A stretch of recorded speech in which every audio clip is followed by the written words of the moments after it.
Assalamualaikum. This is a sesame sauce grinder and peanut grinder. Now I show you how to set up and how to testing up this machine. First of all, this machine is 1100 watts, 220 volts. The estimated ampere is 5 to 7 ampere.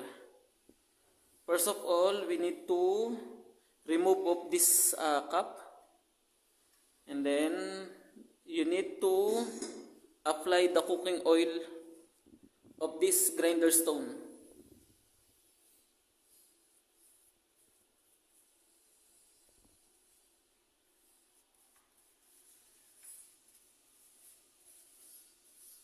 After that, return the cover.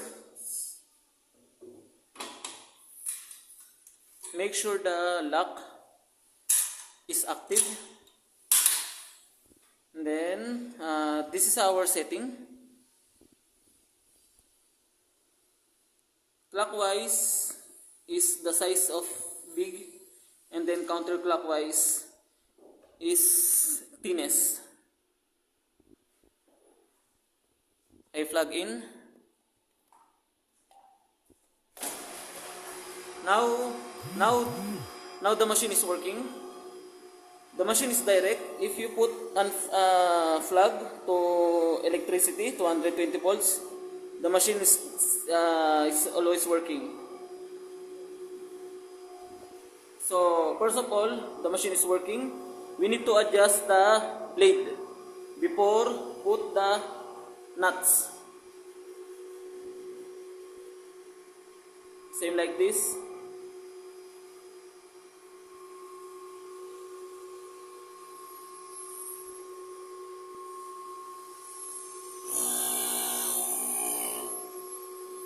If you hear the sounds, it means minimum setting.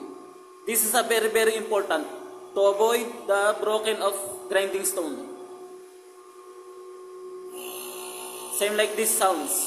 It means the grinding stone located in the up and down is 1 mm distance.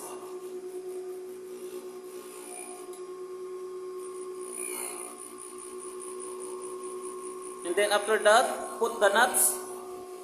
Please note that this machine is only for roasted nut, not for raw nuts.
See, the finished product is coming out.